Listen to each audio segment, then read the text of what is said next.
पहिल्या पार्टमध्ये भावांनो तुम्ही ना पाहिलं असेलच आपण होळी कशी साजरी केली तर यावर्षी सकाळच्या 8 वाजतापासून तर 12 वाजेपर्यंत फुल माहोल केला आम्ही. त्याच्यात मस्तपैकी आंघोळ वगैरे करून आम्ही सगळे एका जागेवर जमा झालो. तिथून सगळे गाड्या घेऊन पोळ्या वगैरे घेऊन निघलो आम्ही वावरात जायसाठी. त्यावेळेस आम्ही एवढं लेट काऊन चाललो कारण की आम्हाला भाजी बनवायचं कामच नाही. आम्ही पुढे पहिलेच माणसं पाठवून दिले होते आमचे. अरे थांब रे जरसा भुक्कडा आपले पोरं तर येऊ दे मग बसून सगळे जेवायले. कायचं काही ऐकते का आम्हाला तो मी बी त्याला सोबती आणि मी बी आहे वरून मग जाऊ द्या तिकडे भूक लागेल होती शर्ट मग घेतलं पहिले झाणून जरा बाकीचे पोरं आल्याबरोबर डबल बसलो जेवायला. त्याला असं समजू बी दिलं की आम्ही पहिले खायला जरसं बाकी काही म्हणा वावरात पार्टी करायची मजाच काही अलग आणि जेवण करायची तर त्याच्याहून मजा अलग. अरे निक्या जेवत नाही का झाला तू जेवण जाय मग घरी जाय लवकर होय. आता काढली भाऊ आपल्या ओम भाऊन भाकर भाई आम्ही नानेल पोळ्या देऊन दिला आम्ही भुरा झाले त्याच्या जोडची भाकर घेऊन घेतली आमच्यासाठी गव्हाची पोळी प्लस बाजऱ्याची भाकर. आता जेवण कसं होणार आहे मग एकदम सट. उम्यांना त्याच्या 10 किलोच्या हाताने बारीक काला मोडून दिला माझं. फक्त राहिली आता भाजी टाकायची. अरे हो निक्या बसणारे बा किती खातं तू हालत पाय तू खातं केवढाले का 40 किलो वजन आहे याचं. 4 किलो चिकन खाते जास्त झालं जरा 4 किलो नाही 1 किलो खाते पण हे बी लय झालं ना राव. 40 किलोच्या मानानं खायला पाहिजे ना. त्याच्या बाजूला बिचारा चैत्या बसेला त्याची विचार नाही करता. बरं खाते तर खाते पण ते खायला जाते कुठे काय माहिती हालत बी वाढत नाही याची. काही ना काही लोचा आहे कडे याचा. बरं ते जाऊ द्या तिकडे. भाजी कशी झाली ते सांगा पहिले. एकदम तरी बाज हा अंदाज नाही भाजीचा. मोहन दादानं बनवला भाजी. तरी घेतल्याशिवाय तर आपलं जेवणच होत नाही. पुढचा मागचा विचार करत नाही आपण पहिले खाऊन घेतो मग पाहू मग काय करायचं. उम्या माझ्यासाठी बी चिर्रे बा कांदा एकटा नको खाऊ. बरं मी भाजी देणार नाही पोई बी देणार नाही तुला. एक नंबर जेवण झालं राव. बाकी वावरातलं जेवण म्हणजे जेवणच होते. जेवण झाल्याबरोबर निघलो आम्ही मोहाच्या तलासाठी. अरे तेवालं मोह ते आगे मोहाच्या माश्या हा ते सयदवाला. मला तर काही एवढं झाडता नाही पण गजूदा म्हणे तुम्ही मोह पहा फक्त मी तुम्हाला झाडून देतो आज सगळे. आपल्याजवळ जादू आहे म्हणे आपल्याला मोहाची माशी डसतच नाही डायरेक्ट. म्हटलं ठीक आहे हे मोह झाडा काही बेकार आहे बा गजूदा जरसक बी भेट नाही. म्या बाने एक माशी उठल्याबरोबर गायब झाला डायरेक्ट फ्रेम मधून. भुरा दादा बी थोड्या वेळ थांबला तिथून गायब झाला. पण गजूभाऊची कमाल माना लागेल बाकी हा. पुऱ्या आजूबाजूला माश्या आहेत त्याच्या अंगाच्या पण झाडासक बी भिवून नाही राहिला बा पुऱ्या.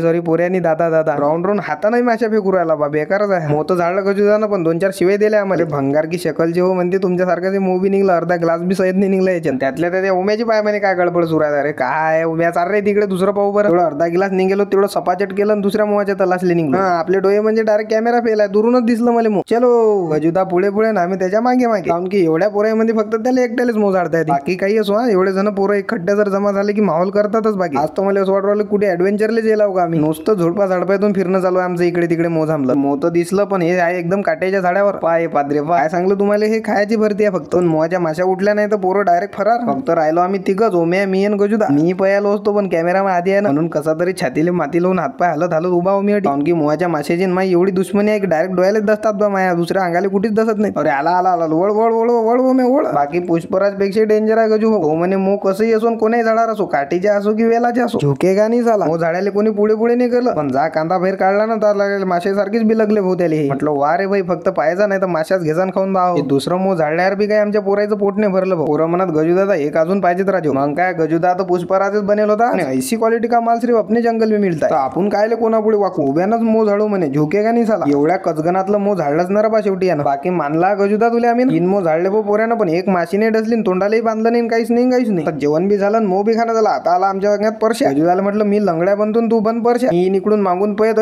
परश्या अर्ची आली अर्ची. मीना तसा जोशात गमत मध्ये डायलॉग मारला पण बाजूला पाहतो आपल्या गजूभाऊच्या अंगात तर खरंच परश्या येऊन गेला. एक नाही 2 नाही डायरेक्ट उडी टाकून दिली भाऊ नाही. पाणी चांगलंच खोल जायला भाऊ विहिरीचं. वरून कुद्याला म्हटलं की चांगलीच फाटते. फाटणं गिटणं कायचं काही आपण गावातले पोरं राव. आज तर आपला स्विमिंग पूल आहे 1 रुपया बी लागत नाही. जेव्हा वाटलं तेव्हा कुद्याचं जेव्हा वाटलं तेव्हा बाहेर जायचं. जितक्या वेळ वाटलं तितक्या वेळ झापायचं. कोणी काहीच म्हणणार नाही. स्वतःचा राजा स्वतः. पण स्विमिंग पूल सारखं पाय टेकत नाहीत बरं. एकदा गेला म्हणजे गेला. म्हणून ज्याला झापता येते त्याने जिरीत झापायचं भाऊ. आणि ज्याला झापता नाही त्याने फक्त वर राहून व्हिडिओ काढायचा. आता हे तर फक्त आपल्या मोठ्या व्हिडिओची सुरुवात झाली. आता नवीन व्हिडिओ तर काहीतरी चुकलं असेल आपलं. पण पुढे अजून खतरनाक व्हिडिओ येणार आहेत बरं आपल्या. यासाठी पटापट आपल्या युट्यूब चॅनलला सबस्क्राईब करून घ्या. आणि तो बाजूला घंटा दिसते ना हा तो मंदिरातल्या सारखा तो बी दाबून टाका. म्हणजे जसा मी इकडून व्हिडिओ अपलोड केला तसा तुमच्या मोबाईलात वरून डायरेक्ट दिसून जाईल. त्याला घ्या मग सबस्क्राईब करून पटापट. केलं का सबस्क्राईब केलं घंटा दाबला ना. चला मग भेटू पुढच्या व्हिडिओत.